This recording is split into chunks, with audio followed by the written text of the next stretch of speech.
Well,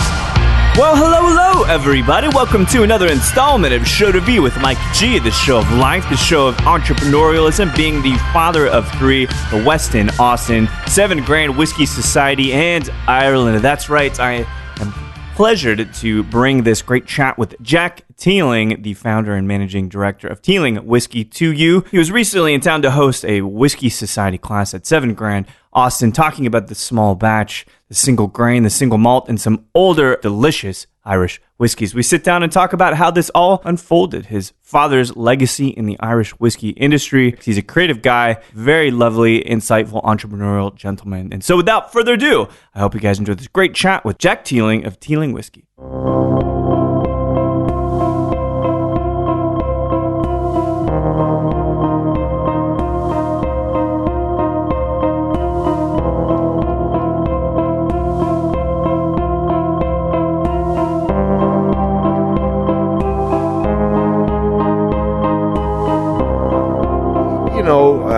I wouldn't force it on them. I've worked with my father, and it does change your parental relationship. Really? It doesn't. Yeah, it becomes different. And my wife would say that she would never want the daughters to get into the business with me because it would change the dynamic. Because you still have that father-son or father-daughter, but in a business environment, it just feels a bit strange.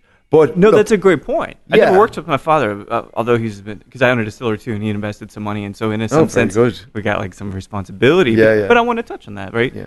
Working with your dad for a long time, it sounds like even at the age of 12, you're tracking stocks on a spreadsheet, if I read correctly, which is pretty astute. Makes you a savant of some sort. Oh no, I wouldn't say that. No, it's just like maybe I was made to it, but no, it was he wanted to develop a business awareness in us at an early age. Yeah. Because that, was very good for him, and he was the first in his family ever to go to university. He put a huge emphasis on education, and wanted us to feel engaged what he was doing. So even from an early age, we were exposed to the whiskey industry. We were exposed to the other industries that he was involved in, and it helped, I suppose, get me to where I am now. Right. Well, it doesn't hurt, right? No, I mean, definitely. As we both know, the longer you're around, the more contacts you build, your network improves, and actually taking advantage in a positive, ethical way of those connections you make is part of success, is it not? Totally.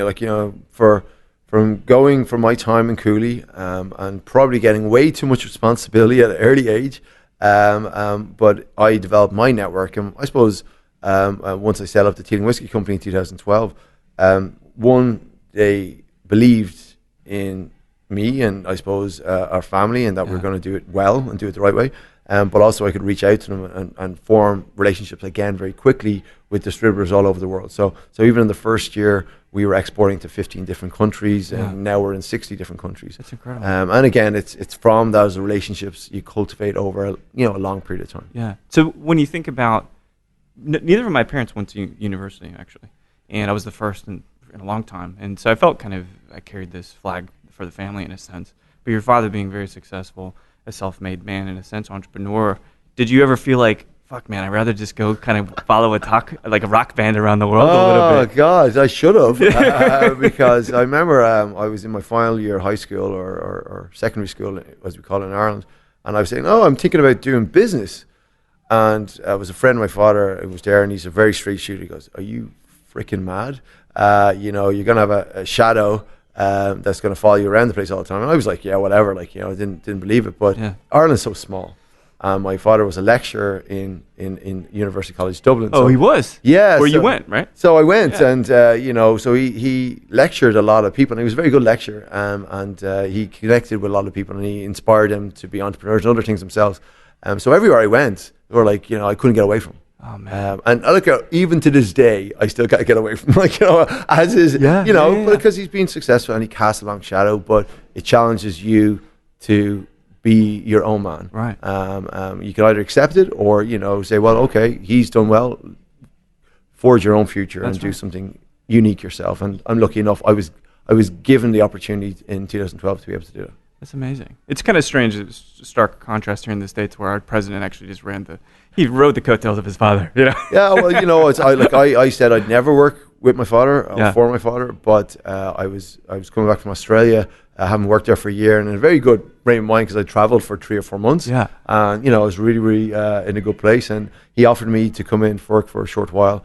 And I remember my then girlfriend, now wife, she was like, "What are you doing? You're crazy." And I said, No, it'll be grand. I'll learn something. And I went in and I was like, "What am I doing?" Oh, no. But it got me deeper involved in the whiskey industry. And, I saw, how it meant to have something that you can touch and feel. It's tangible. Yeah. That was uniquely Irish, that had this massive opportunity.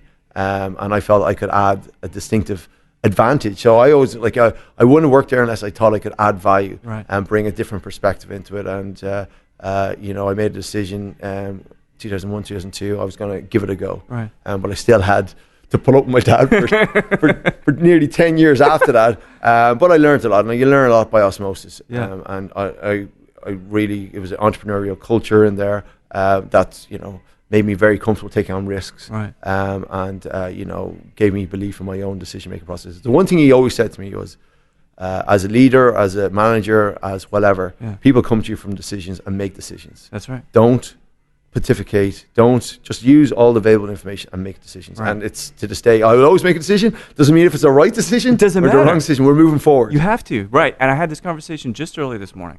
It was a little bit less capacity, a little bit less important, but the guys that say they're going to do things, to me,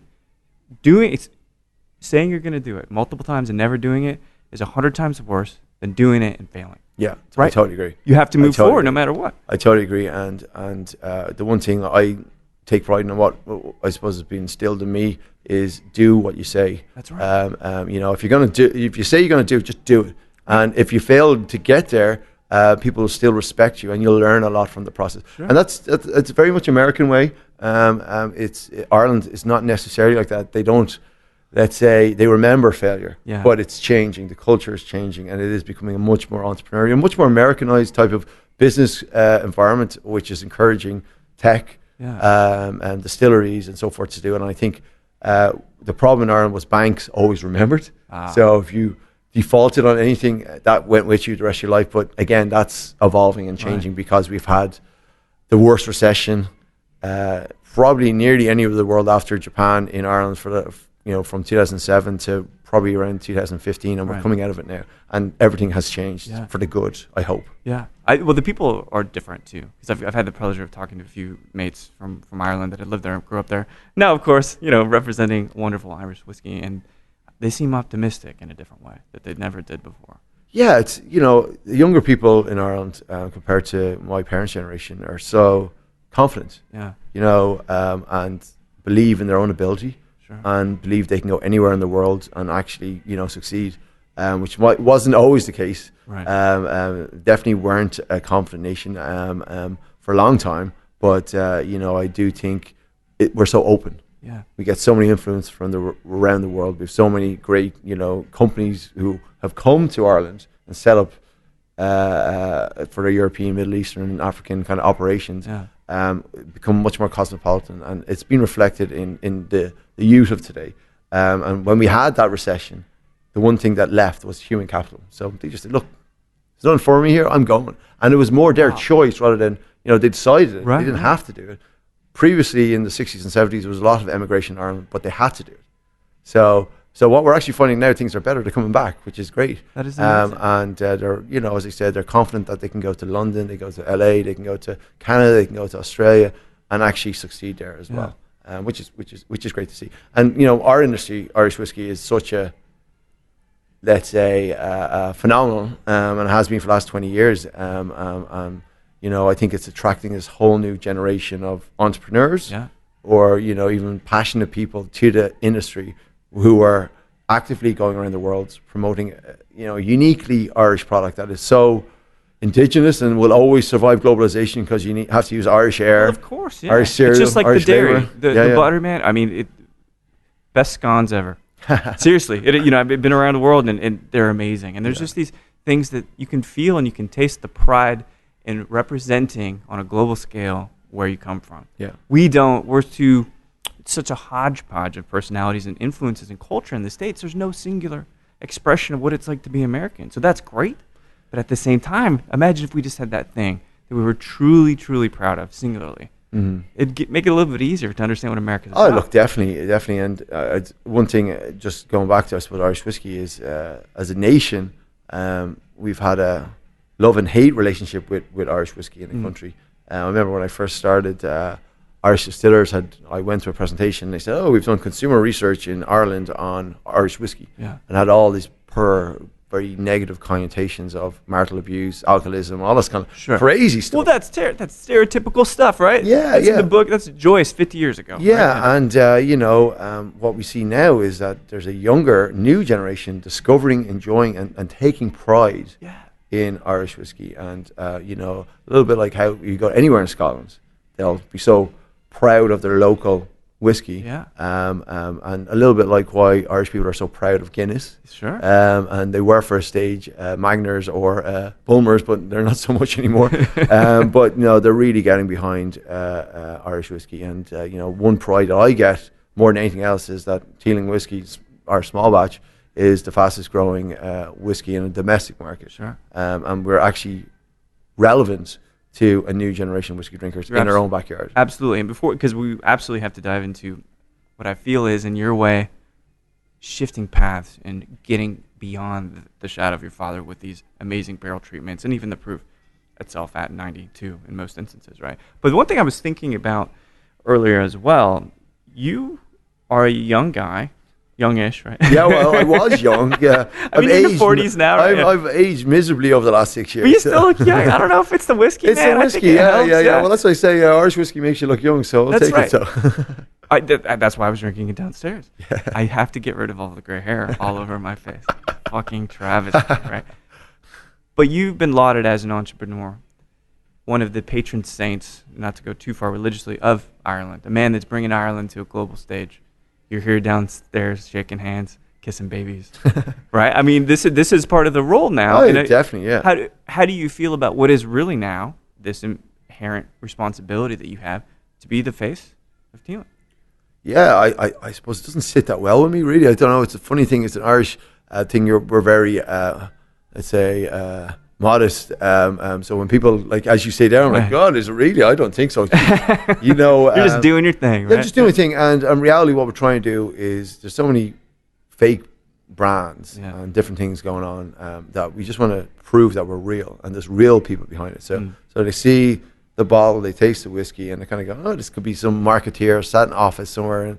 And they came up with this concept of reviving an old brand, and they just threw a signature on it. So I want to basically come to the markets and explain, the vision for why we're doing it, and personalize the process that we've gone through to craft those whiskies that we actually have, and that to understand why I put my name on the label. So I think I see a responsibility for the industry overall to evolve and change, because we've been growing very, very fast for 20 years. A lot of, it's all the heavy lifting's been done by one or two big brands. Yeah. A lot of people are coming into the category by those one or two big brands. But unless we evolve as an industry, we're going to lose them, and they're going to go somewhere else, because there's nowhere to go. There's no, if you don't have a ladder and a whole range of breadth and choice of Irish whiskey with different flavors, when people's palate evolves, as it does, and it happens a lot quicker now than before, they'll go to, Japanese, they go to Scotch. Well, we got information unlike we've ever had before. Yeah. I can learn everything about anything at the touch of my hand, right? In the hand. So that really empowers consumers, it empowers the industry. But do you feel and I'll put it this way. We talk about philosophy and how you exist in the world, in a sense. Are you always thinking about long-term, or are you always in the moment? Or is it this nice mix of both, where you really want to savor these moments, which are amazing, that you're in Austin, Texas, going to present at 7 Grand tonight? I mean, this is a crazy thing. But also, strategy is part of your gig now. Yeah, no, I suppose I'm always looking forward. Yeah. Sometimes you just can't live in the moment, because it's so busy. By the time we get to 7 Grand, it's probably the 12th presentation I've done over the last 3-4 days. So I'm looking to forward to having a drink afterwards. But no, it's amazing because you learn so much every time you come into a market, and like, you know, come to somewhere like Austin and you see the opportunity and the interest and the response to your liquid. I was just saying downstairs to some of the guys from our wholesaler, it just really encouraged me that we're doing the right thing, and that, you know, if we keep going the way we're going, we'll get to where we want to go. But, you know, I had a 5-year plan when I started up. I was build a distillery, you know, get all the different things. Right. Now it's the challenge is to let's say, set and go again, and really, how far do you want to push it? Like, how aggressive you want to be for the next 5 years? Yeah. You know, there's going to be excuse me, ups and downs all around the place. But you know, my wife always says, celebrate and enjoy what you've done, rather than worrying about, you know, what's next. Absolutely. Which is a problem. I find sometimes very hard to celebrate success. What about self-reflection? Do you ever take those moments, just sit out on the porch, assuming you got a porch, and sip a dram or a beer or nothing at all, and just think? Yeah, I do. But, you know, when I do that, I'm not like tapping myself on the back. I'm going like, you know, God, what can we do better? Sure. What's the next challenge? Yeah. Like, it's so funny. I don't know if I got that from my father. It's this restlessness that always like, okay, you've got that done. What's coming next? And I find, you know, it's something that I have to get better at, especially for my staff, is to say, well, look, guys, we've done something amazing. Right. We've done something that we didn't think we could do, or we've done it quicker. And let's just take a time, stand back, reflect, and enjoy, celebrate, and then. But I'm always going, and then move forward, like, you know. So, but I don't know if that's a good or a bad thing. I don't know either. But it's hard, right? It makes me who I am. Yeah, I call it the treadmill effect. Okay. You run in 30 minutes on a treadmill, maybe an incline, maybe not. But once you step off, the stationary nature of stepping on that floor makes you feel out of place. Yeah. So you get used to constantly moving forward, plotting, strategizing. Yeah, yeah. And I think that's good. I think it's things that all of us can kind of learn as we get older and we're really driven and ambitious. Take some time out. The kids, I imagine, they probably give you a nice kind of... it's a great, the weekends I just try and just switch off, because you're literally daddy daycare. Yeah. You know, because I'm lucky that my wife could take some time to just look after the kids. Yeah. She's then getting herself ready to go back into the working world. So I try and give her a bit of downtime at the weekends. But, you know, they're at that age now where you're ballet and hockey and everything. But it's great, and I'm blessed. Yeah. They're good kids, and for now, I'm just not looking forward to when they get to 12 or so. I've got the shotgun already. I'm putting up the barbed wire. There's no boys coming to my house. Yeah, I want them to say daddy's girls for the rest of their lives. But hey, that's just, everything evolves, everything changes. It really does. All right, so we're here because whiskey is an incredible thing. We're here because you are at the helm of an amazing distillery. An interesting notion, a lame brain one at times, right? To have to generate the cash to build a boiler, have 3 pot stills, is it? 3 pot stills, yeah. So you got to do everything from scratch, which I'm sure you learned so much working with your father. That's how it goes. But here's the thing. Irish whiskey has an interesting reputation as something that is slightly neutered. Not necessarily innovative, not necessarily bold. Delicious, yes. But you've managed to create something with the single malt, the small batch, and the single grain, right? And each one of them is exciting to taste. It's a higher proof. It's you, in a way, saying, fucking right, I'm going to do this how I want to do it, and I'm going to raise the flag how I want to raise it, right? How do you feel now about leaving a mark in the category of Irish whiskey with these amazing configurations and barrel treatments that you've got? Yeah, so when we set up the company and I was looking at the range of different whiskeys, the one thing I wanted to do from day one was nothing to do with packaging, nothing to do with anything else. It was that the liquid was unique and was very different and stood out for the right reasons, so that you could put Irish whiskey on the tables and, you know, that's Teeling. Because everything else just tastes the same. That's right, yeah. You know, and, you know, I worked in Cooley and we produced hundreds of different expressions. And they all failed, you know, because they were all basically little variations of the same thing. So the taste didn't evolve. So, you know, no matter how much money you throw at marketing or how fancy your bottle is, you know, if you don't lead with that liquid and find a unique identity that reflects what you're trying to be and what your company or your brand stands for, you know, you're not going anywhere. Yeah. And that's something that I'm a firm believer in, and I try and tell every new entrant looking at the category that you have to focus on that, you know, unique liquid, so that you're adding to the category, you're not taking away. And you're right, Irish whiskey is not as dynamic and hasn't been as dynamic, just because there hasn't been as much competition. There hasn't been that many distilleries. Right.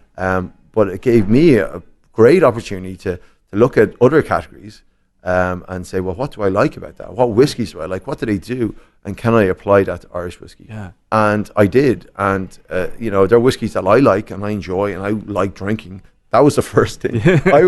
Me, Alex, were, the initial focus group to actually say, well, look, let's just make things that we like to drink. Sure. And if we like it, I'm pretty sure other people will enjoy it as well. We came at it from that angle, and we're lucky that we've created the Teeling Trinity of very unique expressions that people enjoy, we're fulfilling a role in the evolution of Irish whiskey. And I also got to try the older, I can't recall if it was a 22 or a 23-year-old. 24. 24.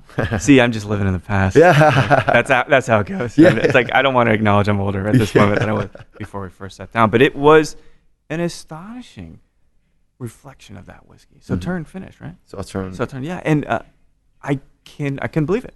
I've actually never had a spirit, whether I'm taking credit for sipping thousands of spirits or not, but I've never had a spirit that quite felt that way. Mm-hmm. And this kind of project, this kind of way to innovate, how do you feel about being able to do stuff like that as one-off? Oh, look, it's the problem is I'm like a kid in a candy store. You don't know how many different things we have going on. We've got some crazy stuff going on. I can't but imagine. The Sauterne and White Burgundy cask, that was a throwaway comment that Bill Lumsden from Glenmorangie, who was over in Cooley and was looking, production guys talking to production guys, he goes, white wine and particularly these much deeper flavored white wines will work perfectly with Irish whiskey. Sure. I was like, interesting.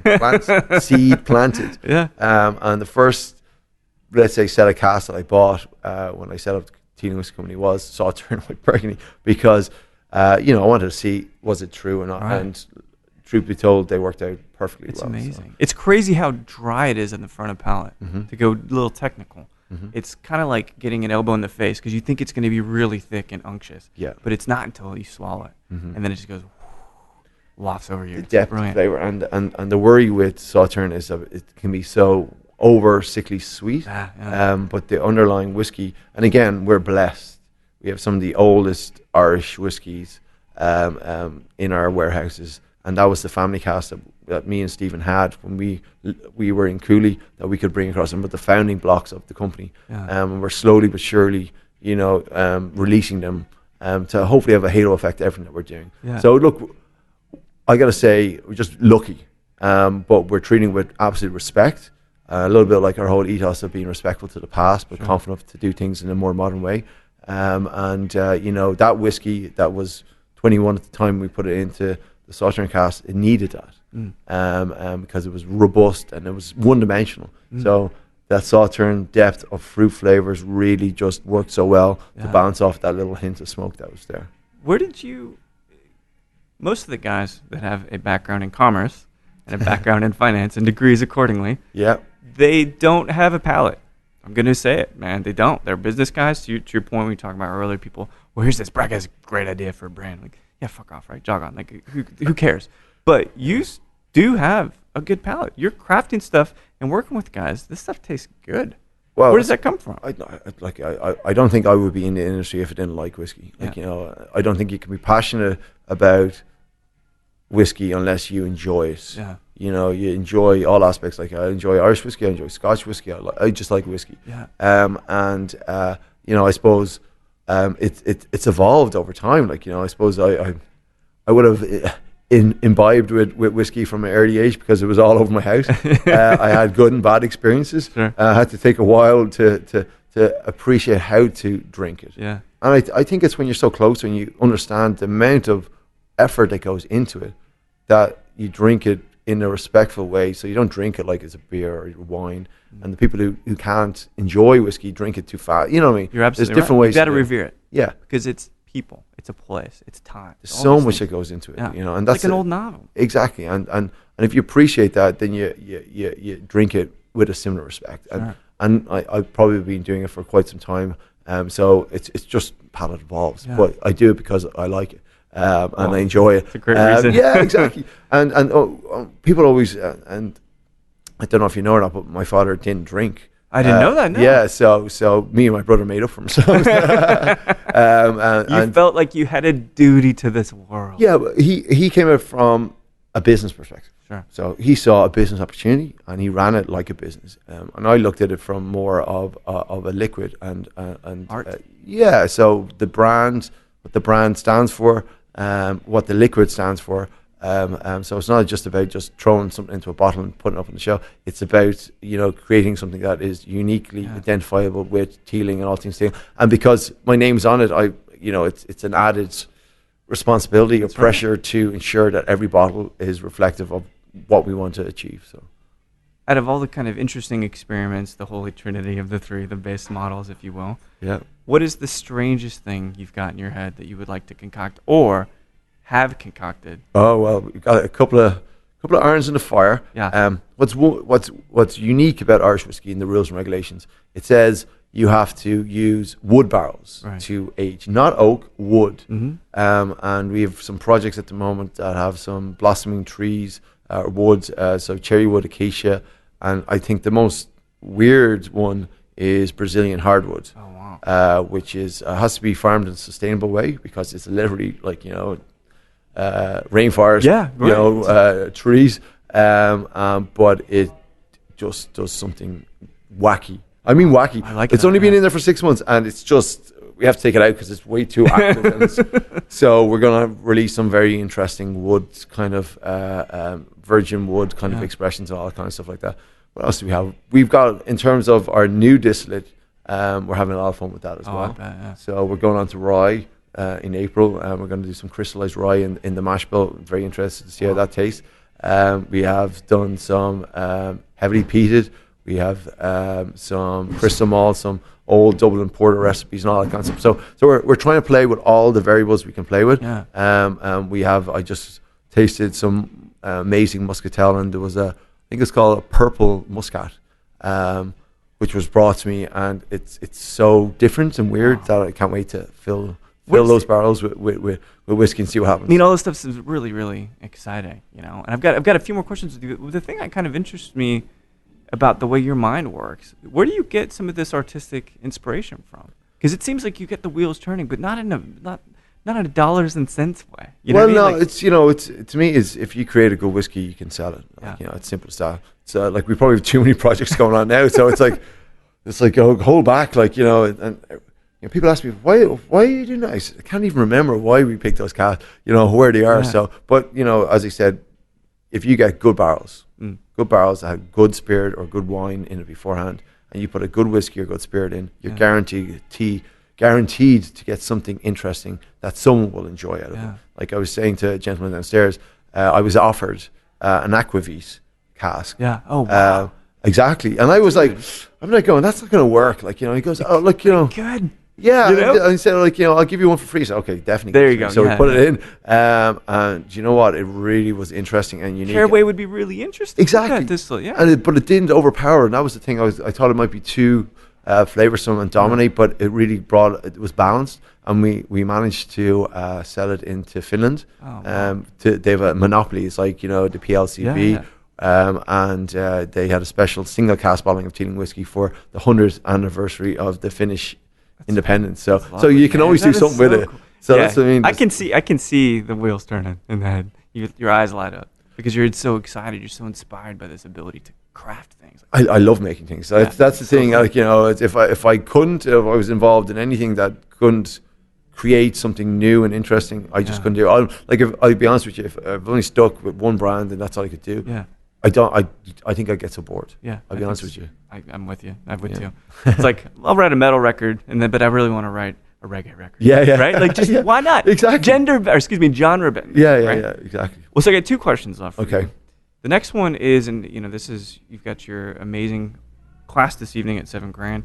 Looking forward. I'll see you there. Want to learn more about this thing and sip along with you. Yeah. It's like playing, that's kind of the coolest part. Do you know what the weirdest thing about that is? My niece, I didn't know she'd moved from San Francisco to Austin, and she's coming tonight as well. No way. Yeah. That's brilliant. I know, it's crazy. And she was like, why didn't you tell me? I said, I didn't know you lived in Austin. So she picked it up on there. She thinks you're a terrible, she thinks I'm an awful, uncle, so God, because my wife's eldest sister emigrated to Tennessee many years ago, and so her daughter is in her mid to late 20s. So amazing. That is amazing. It is serendipitous, man. It's crazy.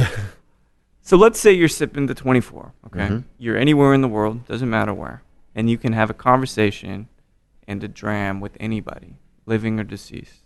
Who would you love just to sit there, pick their brain, and have a great conversation? Jeez, that is crazy. And it changes too for me, right? Like there's no single answer, but just in this moment, how you're feeling. Do you know, like I wish I'd give a very intelligent pick, someone who was highly influential and so forth. But the person who jumped into my mind was my granddad. Yeah. And that I didn't get to spend enough time with him, especially when I was a grown up, to be able to sit down and actually have a grown up conversation with him, learn more about who he is, because who he is has made me who I am. Yeah.